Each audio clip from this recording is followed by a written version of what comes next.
There's a huge opportunity in my mind for the CFO to be able to drive their immediate business requirements in a manner that is better integrated across the firm with what the chief risk officer needs, with what the chief marketing officer needs, with what the chief technology officer needs. And what I mean by that is that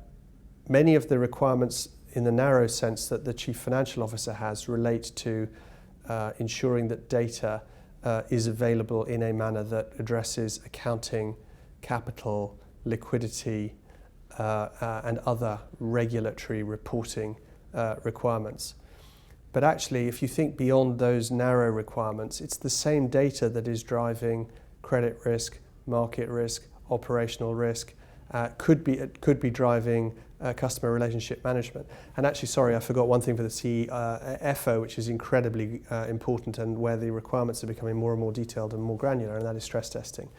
If you look at the way stress testing is conducted in the UK, it's still conducting largely on cohorts of data rather than on individual line level, asset level, liability level data. Increasingly, I think, as the UK regulators and European regulators move towards US style CCAR standards, our ability to be able to stress test at an individual asset level and individual liability level will be tested. And I don't think there are many banks in the UK other than those who have significant presences already in the US that are already subject to CCAR, who are yet dealing with that. So I think the role of the CFO in relation to data overlaps very, very strongly, particularly with the role of the CRO, with the role of the CTO, and to a certain extent with the role of the Chief Marketing Officer. So being digitally savvy, being able to think about data in a manner which is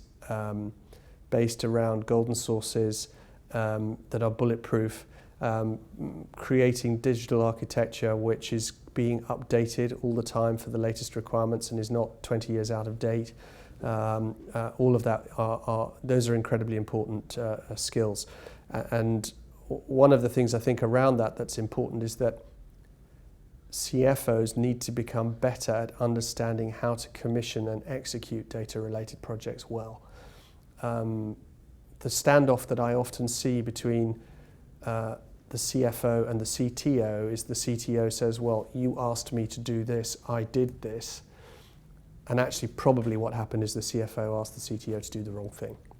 because they didn't understand, they didn't have that interaction, that interplay, they weren't thinking beyond the narrow scope of the project in terms of how that project could actually help another related area, et cetera, et cetera. So being able to be lateral, being able to understand the potential of technology, frankly, as we evolve from structured data into data lakes and the like, will become important skills for a CFO of the future.